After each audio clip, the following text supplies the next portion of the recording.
नमस्ते दोस्तों, आज हम आपके लिए बहुत ही यूनिक रेसिपी लेके आए। ये आगरे का फेमस रेसिपी है। इसे हम बनाएंगे परवर से। और यहाँ पर हमने फ्रेश परवर लिए हैं। बिल्कुल टाइट परवर होने चाहिए, पके हुए बिल्कुल भी नहीं होने चाहिए।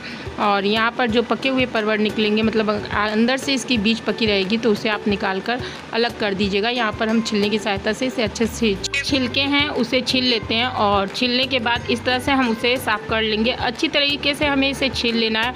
और यहाँ पर एक भी पका हुआ परवर हम नहीं यूज़ करेंगे।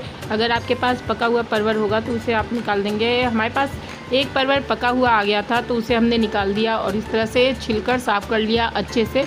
इसी तरह से हमने सारे परवर अपने छील लिए हैं। और अब हम इनमें बीच से कट लगाएंगे।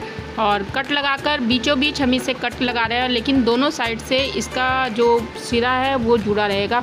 और इस तरह से हम इसे कट लगा लिए हैं। आराम से इसे कट लगाने के बाद आप दोनों हाथों के बीच में दबाइएगा, हल्का सा प्रेस करेंगे तो इसका जो हमने कट लगाया है वो खुल जाता है।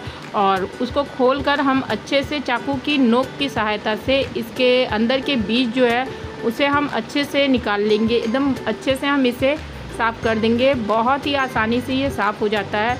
बस थोड़ा सा आपको ध्यान रखना है कि जब हम परवर को काट रहे हैं तो पूरा अलग ना हो, हल्का सा दोनों साइड से जुड़ा हुआ रहे। और अब हम परवर को अच्छे से साफ़ कर लिए हैं। तो यहाँ पर एक बर्तन में हमने पानी रख दिया है और उसे अच्छे से पकने के बाद यहाँ पर हम अपने सारे परवर को इसमें डालकर पका लेंगे। यहाँ पर बस हमने अभी पानी में ही डालकर परवर को 2 मिनट के लिए अच्छे से पकाया है, जिससे कि ये थोड़े से सॉफ्ट हो जाएंगे। हमें इन्हें ज़्यादा नहीं पकाना है, हल्का सा इनको पकाना है, बस ये हल्के से सॉफ्ट हो जाएंगे। और यहाँ पर हमने 2 मिनट इसे अच्छे से पकाकर निकाल लिया है। तो ये सारे हमारे परवर निकल गए हैं। अब इसके जो पानी है, इसमें जो पानी गया है उसे इस तरह से आप निकाल सकते हैं, या फिर हल्के हाथ से इसे गाड़ कर भी निकाल सकते हैं। मतलब हल्के हाथ से इसे प्रेस करेंगे और इसका पानी निकल जाएगा। तो यहाँ पर हमने सारे परवर के पानी निकाल लिए हैं और दूसरे बर्तन में इसे रख लिया है। अब यहाँ पर हम एक बर्तन फिर से गैस पर चढ़ाते हैं और उसमें हम डालते हैं 250 ग्राम चीनी। और चीनी का डबल हम यहाँ पर पानी यूज़ करेंगे। तो मतलब हमने जिस कप से चीनी को डाला है उसी कप से 2 कप हम यहाँ पर पानी डाल दिए। और गैस की फ्लेम को अब ऑन कर देते हैं।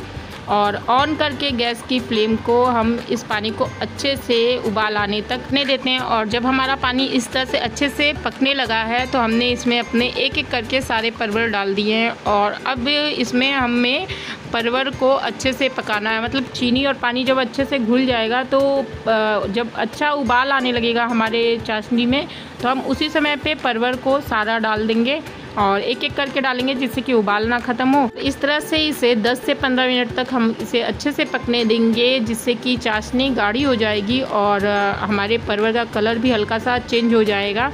तब तक हम इसे पकाएंगे। तो इस तरह से देखिए हमारी जो परवर है वो पक चुका है। और जो हमने चाशनी का पानी डाला था वो आधा हो चुका है। मतलब जो हमने चीनी में पानी डाला था वो आधा हो चुका है। और इस तरह से हमारा परवर तैयार हो गया था, तो हम उसे निकाल लिए हैं चाशनी में से। और यहाँ पर अब हम लेंगे ये 250 ग्राम हमने खोआ लिया है, मतलब मावा लिया है। ये मार्केट में आपको इजली तरीके से मिल जाता है। अगर आप मार्केट का नहीं लेना चाहते हैं तो आप घर पर भी इजली तरीके से इसे बना सकते हैं। तो हमने यहाँ पर अभी मार्केट का ही खोआ यूज़ किया है।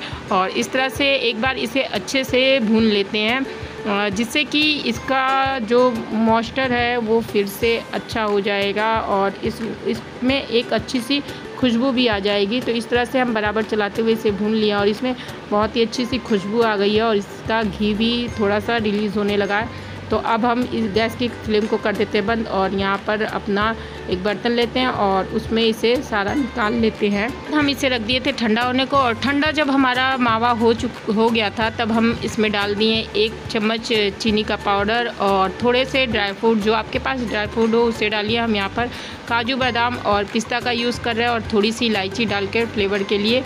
अब इन सारी चीज़ों को अच्छे से मिला देंगे। और मिलाने के बाद ये सारी चीज़ें बहुत ही लाजवाब टेस्ट लाएंगी इस मिठाई में।